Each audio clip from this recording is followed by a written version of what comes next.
tidak semua orang tahan untuk berada menjadi oposisi. Oke? Seperti sampaikan Pak Prabowo tidak tahan untuk menjadi oposisi.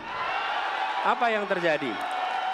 Beliau sendiri menyampaikan bahwa tidak berada dalam kekuasaan membuat tidak bisa berbisnis, tidak bisa berusaha. Karena itu harus berada dalam kekuasaan. Kekuasaan lebih dari soal bisnis, kekuasaan lebih dari soal uang, kekuasaan soal kehormatan untuk menjalankan kedaulatan rakyat. Ketika menyangkut oposisi, Prabowo Subianto nyaris 2 dekade lebih menjadi oposan. Paling tidak 2 kali pemilihan presiden, 2009 dan 2014. Prabowo adalah pihak yang berseberangan dengan pemerintahan.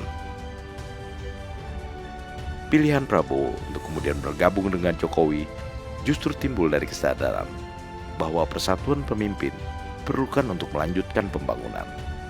Tindakan Prabowo ini dianggap tepat karena seusai pemilu 2019 lalu, polarisasi rakyat Indonesia sudah cukup melebar.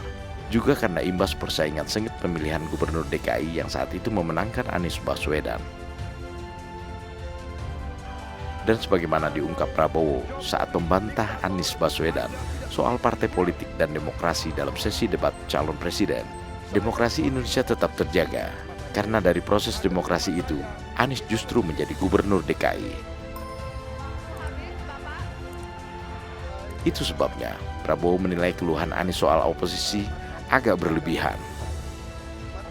Saat itu kata Prabowo, karena Prabowo yang mengusung Anies di Pilkada DKI, maka posisi Prabowo adalah oposisi yang berhadapan langsung dengan pemerintah yang berkuasa. Habis, Bapak. Harap tenang. Kesadaran politik untuk menghindari polarisasi yang semakin menghebat dan menjaga persatuan antar elit setelah Pilpres usai yang dipraktekkan Prabowo Subianto menunjukkan bukti nyata di mana Indonesia dapat fokus membangun dan kuat menghadapi berbagai krisis berkepanjangan seperti COVID-19, krisis ekonomi, dan krisis geopolitik akibat perang. Dengan kata lain, Prabowo bukan tidak tahan sebagai oposan, tapi Prabowo mempunyai visi yang lebih besar dari sekedar oposisi, yakni menjaga dan mempertahankan pembangunan berkelanjutan, tetap berjalan, dan naik level menjadi negara maju.